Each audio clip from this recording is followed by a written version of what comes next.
열매를 맺기 원하느냐? 하나님이 우리에게 너는 열매 맺기 원하느냐? 라고 말씀을 한다면 아마 저는 물론입니다. 하나님, 저는 다른 것보다 열매 맺기를 원합니다. 저 그렇게 아마 이야기했을 거예요. 하나님은 우리로 하여금 열매를 맺기를 원하십니다. 성경에 보면 회개에 합당한 열매를 맺어라. 이미 도끼가 나무 뿌리에 놓였으니 좋은 열매를 맺지 아니하는 나무마다 찍혀 불에 던져오리라. 물은 내게 붙어있어 열매를 맺지 않은 가지는 아버지께서 그것을 제거해 버리시고 무릇 열매를 맺는 가지는 더 열매를 맺게 하려 하여 그것을 깨끗하게 하시느니라. 우리 주님도 세례요한도 열매를 맺으라고 외치고 있습니다. 열매 맺는 것이 성도들에게 얼마나 중요한 것인가를 알 수가 있습니다. 오늘 우리가 읽은 이 본문은 씨 뿌리는 사람의 비유입니다. 옛날에는 씨 뿌리는 비유라고 그렇게 이야기했다가 요즘에는 씨 뿌리는 사람의 비유라고 이렇게 말을 하기도 합니다. 씨를 뿌려 열매를 맺을 수가 있는 것은 너무나 당연하죠. 오늘 본문에 보면 씨는 무엇을 상징한다고요? 하나님의 말씀. 그 다음에 씨를 뿌리는 농부는 우리 아버지 하나님. 그 다음에 밭은 무엇을 상징하는지 아세요? 바로 우리들의 마음을 상징합니다. 그런데 씨를 뿌리는 농부는 문제가 없습니다. 열매를 거두기를 원하는 농부는 무슨 어려움이 있어도 씨를 뿌리죠. 씨를 뿌리는 농부가 나태하고 게을러서 나빠서 씨를 안 뿌린다? 그럼 그 사람은 열매를 원하는 사람이 아니죠. 씨 뿌리는 농부는 문제가 없어요.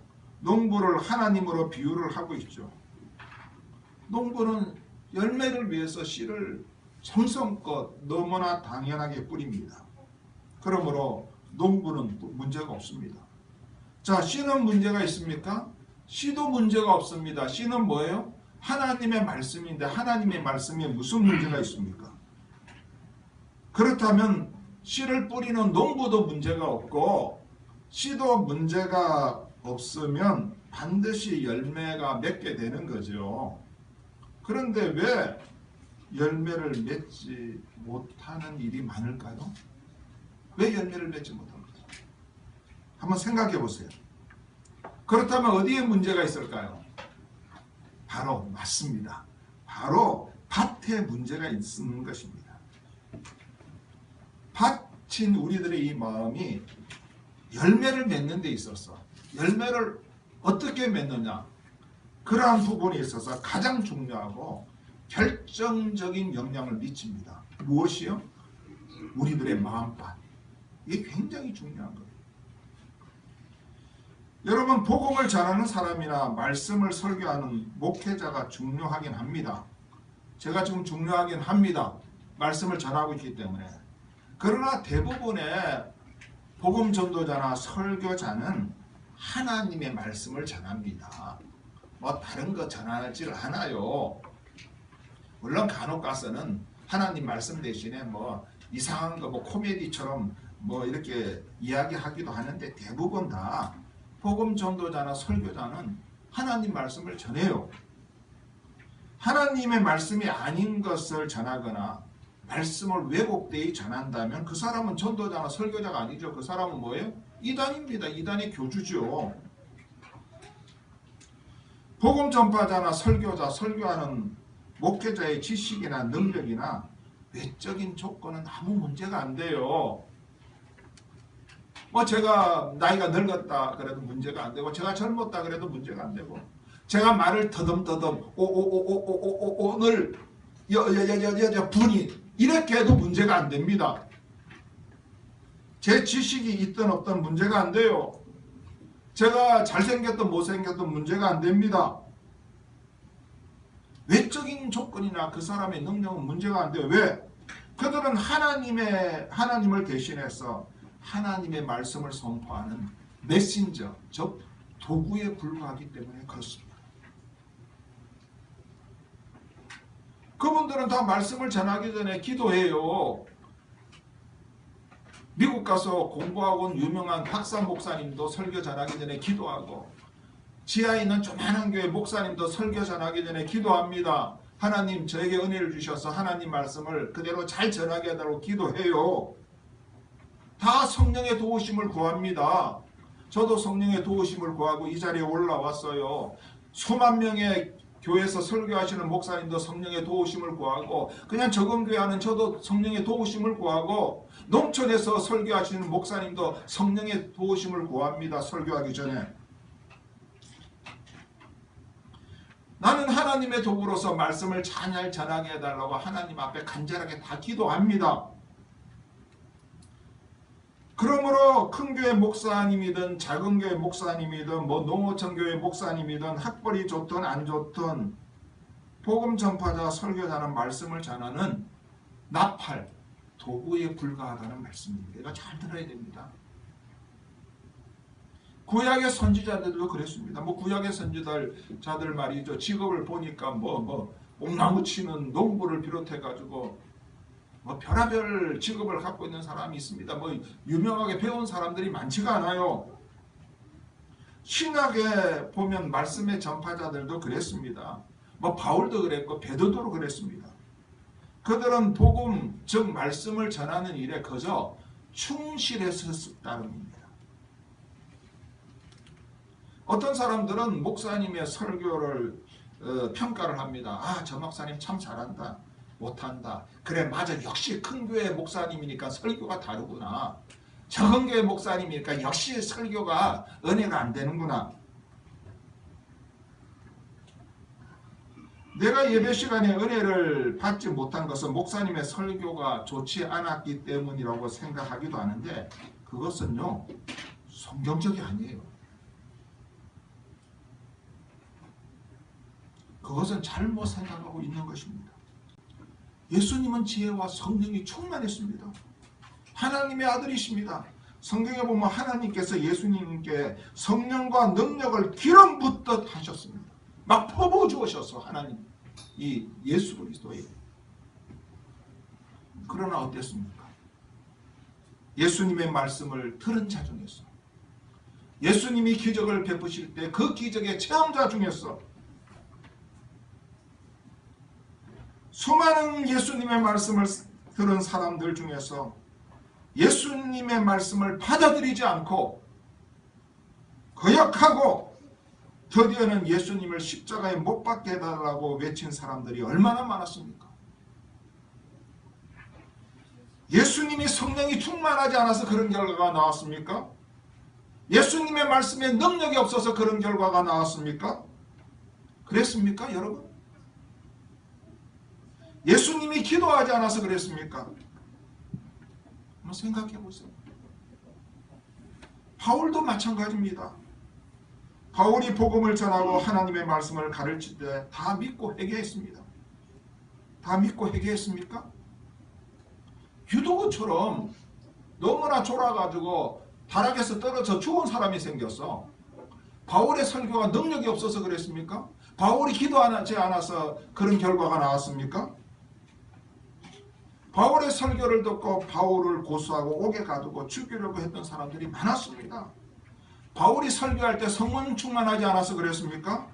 바울의 말씀에 능력이 없어서 그랬습니까? 바울이 설교를 하기 전에 그 설교를 위해서 간절하게 기도하지 않아서 그런 결과가 나온 거예요?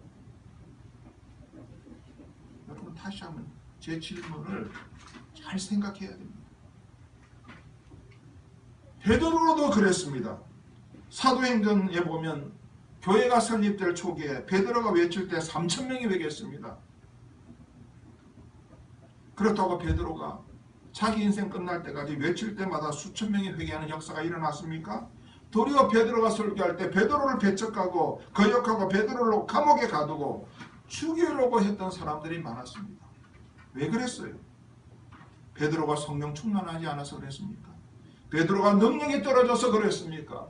베드로가 설교 준비를 잘하지 않아서 그랬습니까?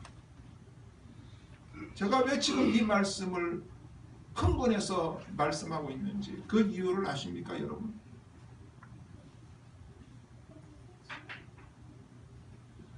예수님도 바울도 베드로도 복음 전하는 자도 설교자도 선지자도 하나님의 말씀을 전하는 메신지어 도구에 불과하다는 겁니다.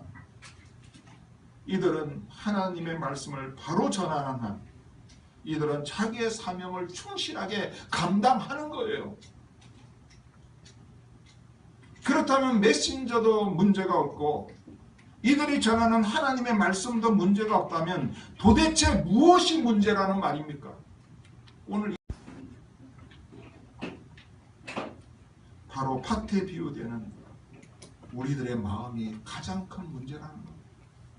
그래서 성경에 보면 무릇 지킬 만한 것보다 너희 마음을 지켜라. 이 마음에 대해서 성경은 얼마나 많은 말씀을 하고 있는지 몰라요. 사단이 너희 마음을 틈타지 못하게 하라. 마음으로 믿어 의에 이르고 이 마음을 강조하고 있다는 말씀입니다. 오늘 비유를 보면 네 종류의 밭이 나옵니다. 첫 번째 밭이 길가, 두 번째가 돌밭, 세 번째가 가시떨기, 네 번째가 좋은 땅, 이렇게 네 종류의 밭이 나옵니다. 과거의 성경에는 좋은 땅 대신에 옥토라고 그렇게 기록이 되어 있죠. 씨 뿌리는 농부도 같고 뿌리는 씨도 같은데 열매 맺는 부분에 있어서는 현저하게 밭마다 차이가 났다는 겁니다. 아니 열매가 없는 밭이 더 많았죠. 왜 그럴까요? 또다시 제가 묻습니다. 무엇이 문제일까요? 바로 밭이요. 사람의 마음이라는 말씀입니다. 제가 아는 어떤 권사님이 그러시더라고요. 어머니도 권사님인데 그 권사님은 늘 기도하는 것이 주님께서 고난당한 그날에 자기도 부름을 받고 싶대요.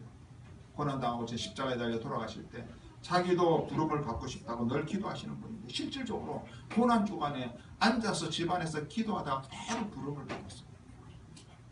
90세가 넘으신 권사님이십니다. 근데 이 딸 되는 권사님이 저한테 그런 이야기를 했습니다. 집에서 가정예배를 어머니가 인도하시는데 목사님처럼 유창하게 설교를 어머니가 하시는 것도 아니고 그냥 안경을 끼고 그 예배 시간에 어머님이 그냥 그대로 성경을 읽습니다. 오늘 우리 저 강도사님이 읽었듯이. 그런데 자기의 마음에 감동이 오기 시작합니다. 성경을 읽었는데 눈물이 쏟아지면서 회개가 북받쳐 오르기 시작합니다.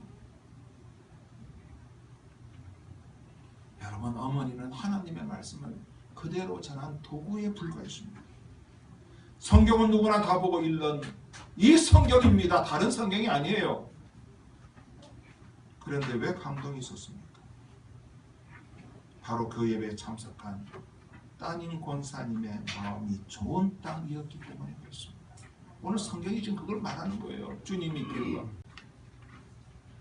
왜 그렇습니까? 무엇이 문제입니까?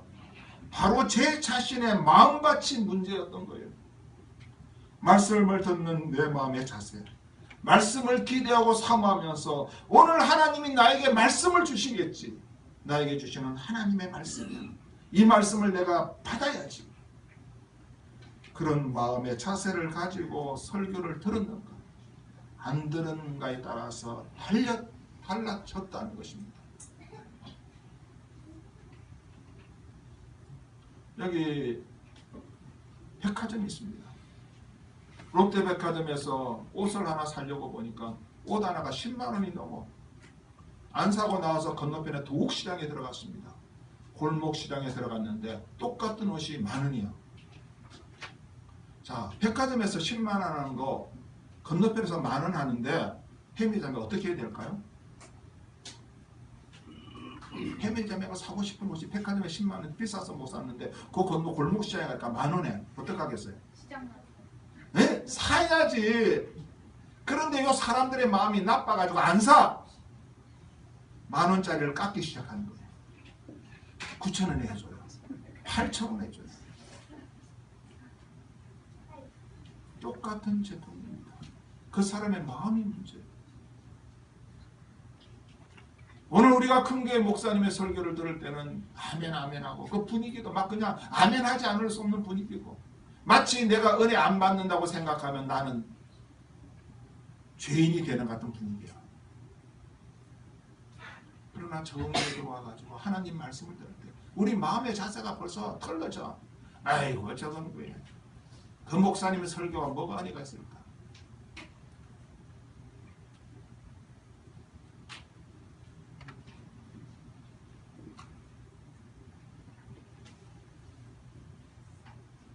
오늘 본문은 씨가 열매를 맺기 위해서 마음의 밭이 어떠해야 하는 것을 말하고 있습니다. 네 가지 마음의 밭이 나옵니다. 오늘 저는 그 밭을 여러분과 같이 살펴보기를 원합니다. 첫 번째가 길가입니다. 길가. 뭐 길가는 밭도 아니죠. 길가가 밭입니까? 말씀의 씨가 내 마음에 떨어져야 하는데 길가에 떨어지면 아무리 아주 훌륭한 설교자라 할지라도 그 전한 것이 능력 있는 하나님의 말씀이라 할지라도 나에게는 아무 소용이 없습니다. 씨가 마음에 안 떨어졌는데 뭐 열매가 어떻게 맺힐 수가 있겠습니까? 그 씨는 새가 와서 먹어버리죠. 악한 자 마귀가 와서 잽싸게 그 말씀을 빼앗아 간다고 오늘 성경에는 이야기를 하고 있습니다. 자, 이런 불상사가 일어나지 않기 위해서는 우리가 어떻게 해야 될까요? 자, 잘 들어야 돼요. 지금 말씀이 마음밭에 떨어졌는데 말씀이 길가에 떨어졌어. 그러면 씨가 맺히지 않잖아요. 우리가 씨가 우리 마음밭에 떨어지게 하기 위해서 열매를 맺도록 하기 위해서 우리가 어떻게 해야 될까요? 에? 마음을 이사시켜야 돼요. 어디로? 말씀이 떨어지는 곳에 우리 마음밭을 이동시켜야 된다는 말씀입니다.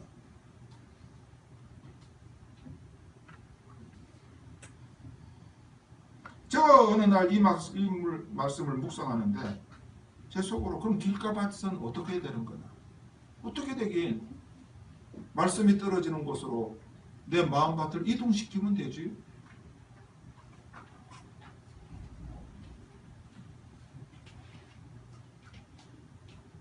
말씀이 떨어지는 곳으로 우리의 마음을 이동시키는 것이 중요합니다. 그래서 말씀을 듣는 곳으로 우리가 나오는 거예요. 지금 오늘 예배에 나온 겁니다. 그래서 설교를 듣기 위해서 시간을 투자해서 먼 곳에서도 오고 바빠도 예배 시간에 참석하는 거예요. 말씀을 떨어지는 곳을 향해서 달려오는 것이 열매를 맺는 가장 좋은 방법입니다. 여러분 누가 말이죠 돈을 뿌린다면 하늘을 쳐다보면서 돈이 떨어질 곳을 향해서 잽싸게 움직이잖아요. 만원짜리 하나도 주스기 위해서 막 차가 지나가도 막 차 사이를 그냥 잽싸게 비집고 어떤 때는 그냥 일어나서 그냥 밖에 나가는 또 귀찮아 싫어하지만 그 만원짜리 주스려고 잽싸게 밖으로 나가가지고 막 돈이 떨어지는 그곳을 향해서 달려갑니다. 차가 오는데도 불구하고 그냥 비집고 그냥 뛰어가는 거예요. 만원짜리 주기 위해서. 오늘 우리가 하나님의 말씀을 우리 마음밭에 받기 위해서 얼마나 우리가 노력하고 애를 썼느냐 그거예요. 여러분 말씀이 우리 마음밭에 떨어져야 열매가 맺힐 수 있다는 거예요. 주님이 오늘 이 이야기를 안타깝게 하는 것이 오늘 이 비유예요. 이 비유의 요지가 그거예요.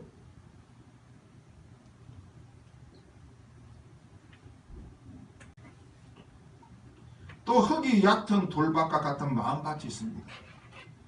여러분 흙이 살짝 덮인 그 돌에는 씨가 뿌려지면 그 뿌리를 내릴 수 있습니까? 처음에는 그냥 살짝 씨가 그 돌 위에 이렇게 올라가 있지만 해가 나면 말라 죽어버립니다.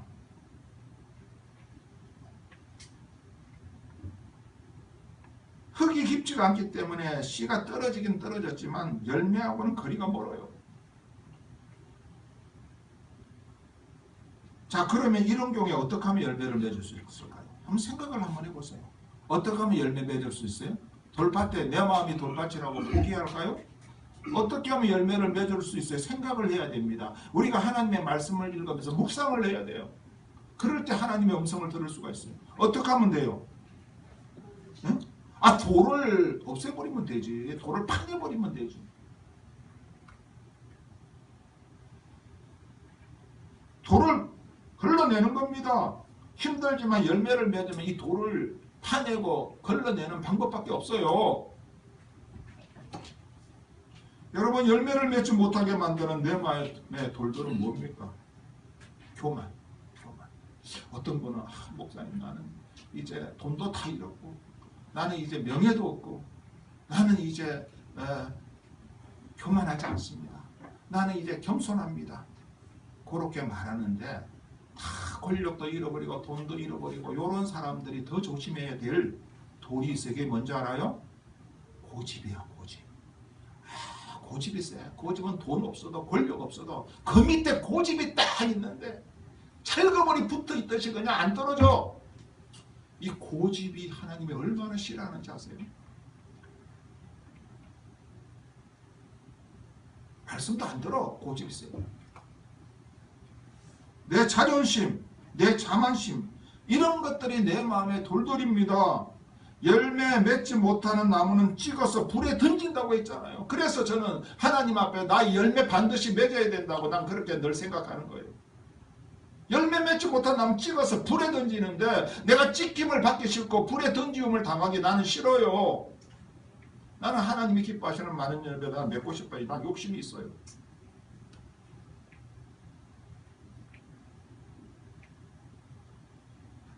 내가 열매 맺지 못해서 직접 불에 던지는데 내가 무슨 일을 못하겠어요. 내가 열매를 맺어야 하는데 그러기 위해서는 과감하게 나의 고집과 자존심과 나의 교만과 자만심 이런 돌들을 뽑아내는 거예요. 사고로 해가지고 안 뽑아주면 곡괭이를 빌려와서 파내는 거예요. 그냥 기도원에 가서라도 나무뿌리가 뽑힐 정도로 하나님 앞에 부르짖을 전 뽑아내는 거예요. 열매를 맺지 못하면 내가 죽는데 이거는 내가 열매를 맺고 사느냐 맺지 못한 상태로 죽느냐 하는 그러한 문제입니다. 그러므로 우리가 이 돌을 뽑아내기 위해서는 그냥 뽑아내야지.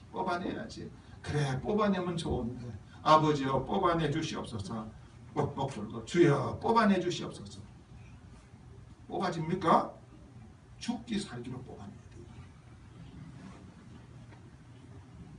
내가 살기 위해서 이 돌을 뽑아내야 돼요. 또 하나의 마음밭이 나옵니다. 바로 가시떨기 밭입니다. 이 가시떨기에 씨가 뿌려지면 엄청난 문제가 생깁니다. 열매를 맺기 위해서 씨가 자라야 되는데 이 가시 때문에 씨가 자랄 수가 없습니다. 여러분 내 마음밭이 가시떨기 밭이라면 가장 먼저 뭘 해야 될까요? 뭐 하면 돼요? 뭐 하면 됩니까? 가시를 제거하면 되는 거예요. 제거. 여기 잘 드는 칼들이 있잖아요.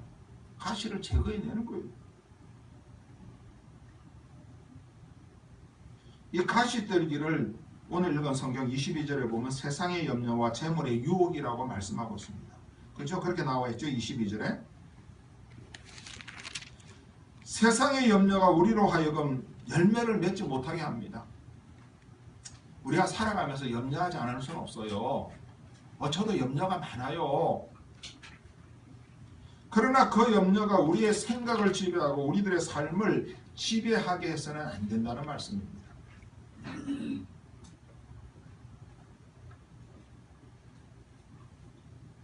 염려가 우리의 생각을 사로잡게 만들고 우리의 삶을 지배하게 만들면 우리는 열매하고는 거리가 멀어집니다.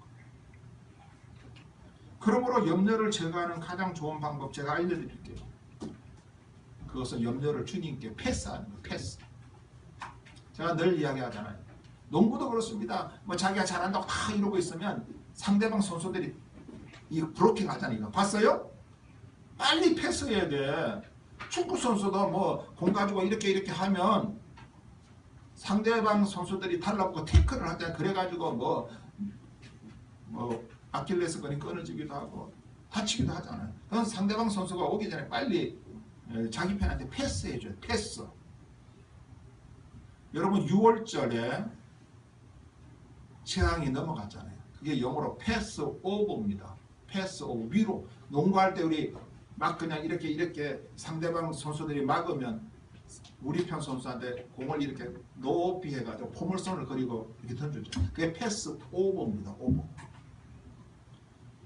우리 주님께 염려를 패스 오버해야 돼요. 패스해야 됩니다. 그것이 바로 염려를 주님께 맡기는 것이에요. 맡기는 것.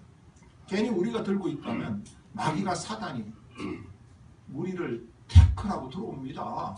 이 빨리 패스해야 돼. 우리의 염려를 모두 주께 맡기고 나아가는 자가 결실의 기쁨을 맛볼 수가 있죠. 그래서 베드로전서 5장 7절에 보면 너희 염려를 다 주께 맡기라. 이는 저희가 너희를 권고하심입니다. 여러분 권고라는 게 뭔지 아시죠? 돌보아 주시는 거예요. 염려를 맡기면 주님께서 우리의 염려의 거리들을 돌보아 주시는 거예요. 돌보아 주시는 게 뭐예요? 해결해 주시는 것이죠.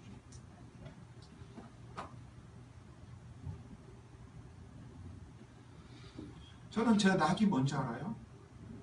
참 어려움을 당한 우리 성도님들이 염려를 주님께 맡기니까 하나님이 하나둘 참 신기하게 해결해 주시는 것을 제가 듣는 게 제 낙이에요. 보람이 있습니다.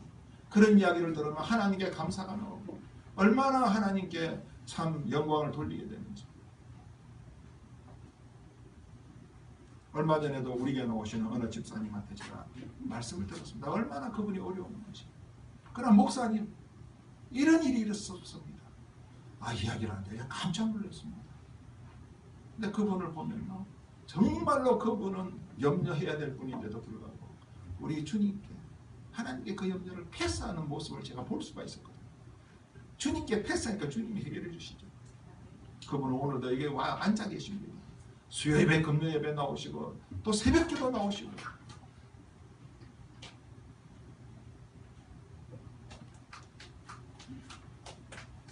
또 하나의 가시떨기는 재물의 유혹입니다. 이 재물의 유혹은 우리로 하여금 결실하지 못하게 해요. 이 재물의 유혹은 물질, 돈의 유혹 아닙니까? 물론 재물과 돈이 나쁜 건 아니에요. 하나님이 주시는 복 중에 하나입니다. 그러므로 우리는 돈을 정당한 방법으로 벌어야 돼요. 그리고 정당하게 하나님이 기뻐하시는 곳에 그 재물을 써야 됩니다. 선하게 그 돈을 사용해야 됩니다. 이것은 우리 예수 믿는 사람들의 올바른 자세입니다. 이 물질과 돈에 우리가 빠져서는 안 돼요. 예수 믿는 사람이 돈에 빠지게 되니까요. 하나님보다도 교회보다도 신앙보다도 돈이 더 우선이 되고 우상이 됩니다. 하나님의 자녀는 물질의 노예가 되었어도 안 되고 돈이 목표가 되었어도 안 됩니다. 우리의 목표는 뭐예요? 이 돈이나 물질이 수단이 되어야지. 우리의 최종적인 목표는 하나님의 영광을 위했습니다. 마지막으로 나오는 마음의 밭이 있습니다. 그게 뭐죠? 좋은 땅입니다. 좋은 땅에 떨어진 씨는 30배, 60배, 100배의 열매를 맺습니다. 우리의 마음이 좋은 땅이 되어 열매를 풍성하게 맺는데 어떻게 하면 좋은 땅이 될 수 있을까? 궁금하잖아요, 여러분? 이게 오늘 설계의 결론인데 오늘 본문을 보니까 좋은 땅은 말씀을 듣는 땅이라고 부릅니다. 일단 말씀을 들어야 돼. 일단 들어야 돼. 일단 이렇게 나와야 돼. 일단. 우리 23절 한번 봅시다.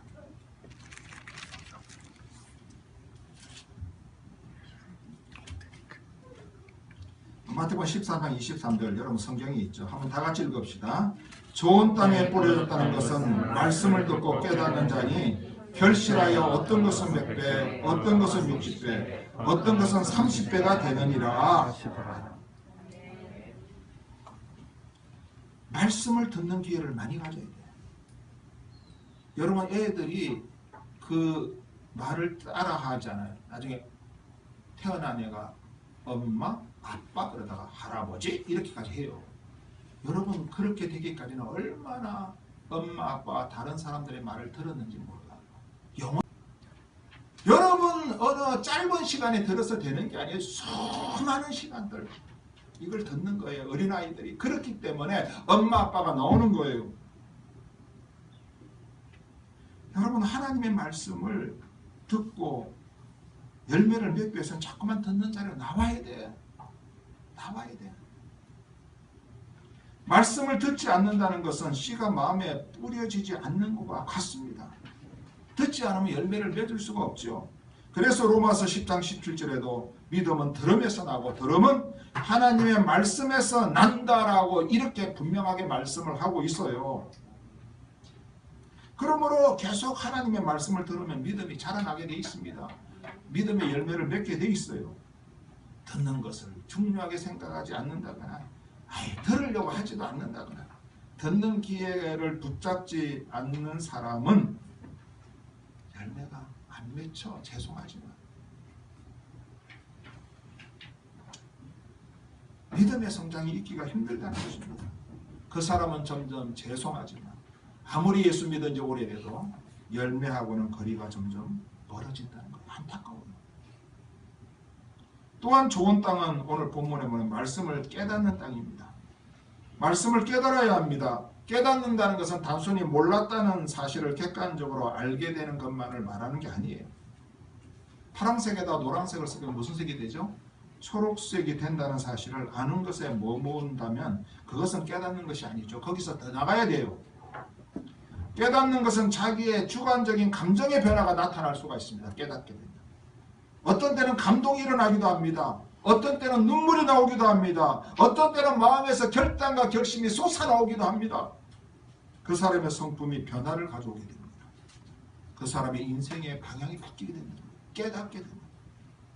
그래서 오늘 말씀에 보면 조금 전에 읽었지만 좋은 땅에 뿌려졌다는 것은 말씀을 듣고 깨닫는 자니 깨닫는 자니. 깨닫는 것은 인간의 힘으로 되는 것이 아니에요. 성령께서 역사해야 됩니다. 성령께서 가르쳐 주시고 생각나게 하시고 깨닫게 하십니다. 이 성령의 중요한 사역입니다. 성경에는 깨달아야 한다는 말씀이 참 많이 나오죠. 오늘 13장만 해도 말이죠. 13절에도 보면 깨닫지 못합니다. 14절에도 깨닫지 못할 거죠. 15절에도 깨달아, 19절에도 깨닫지 못할 때는 23절에도 깨닫는 자니, 이렇게 깨닫는다는 말이 참 본문에 많이 나오고 있습니다. 아무리 듣고 안다고 할지라도 깨닫지 못하면 아무 소용이 없어요. 말씀을 듣고 깨닫는 자가 진정으로 복된 자이고 열매를 맺는 자라는 말씀입니다. 저는 이제 말씀을 정리를 합니다. 우리가 지금 하프타임 가운데 있기 때문에 이 시간은 주님의 작전 지시를 받아야 돼요. 그래야 우리가 후반전에 멋지게 승리할 수가 있고 우리가 이길 수가 있습니다. 하프타임에. 그렇기 때문에 내가 지금 주님의 전략의 말씀, 주님의 작전 지시를 여러분에게 전하는 거예요. 열매를 맺는 것은 옵션이 아닙니다. 자동차에 내비게이션을 다느냐 안 다느냐는 옵션이 옵션. 그러나 자동차의 엔진을 다느냐 안 다느냐는 하는 것은 이건 옵션이 아니에요. 이건 필수입니다. 엔진이 없으면 자동차가 아니에요. 열매를 맺고 안 맺는 것은 나에게도 있어도 되고 없어도 되는 것이 아닙니다. 예수 믿는 사람으로 열매는 반드시 있어야 합니다. 열매를 있어도 많이 맺어야 합니다. 열매를 맺지 못하면 찍혀 불에 던지게 되고, 열매를 많이 맺으면 우리가 주님의 제자인 것을 드러낸다고 요한복음 15장 8절에서 분명하게 주님이 말씀하고 있습니다. 그러므로 성경에는 열매 없는 자가 되지 말고 열매를 맺는 자가 되라고 간곡하게 권유를 하고 있습니다. 자, 열매를 위해서 말씀인 씨도 준비되어 있습니다. 열매를 위해서 말씀을 선포하는 메신저, 목회자도 준비가 되어 있습니다. 이제 중요한 것은 우리들입니다. 이제 중요한 것은 우리들의 마음입니다. 이제 열매를 위해서 우리의 마음을 점검할 때입니다. 마음을 기경할 때입니다. 갈아엎어야 될 때입니다. 우리들의 굳어진 마음과 내 고집과 내 생각으로 그냥 꽉 붙들려 있는 이 마음들을 그냥 엎어야 돼. 그냥 나의 마음밭이 지금 어떤 상태인가를 살펴보고 열매를 몇 대 풍성히 맺는 그러한 저와 여러분이 되시기를 주님의 이름으로 축복합니다. 아멘. 주님의 이름으로 축복합니다. 아멘.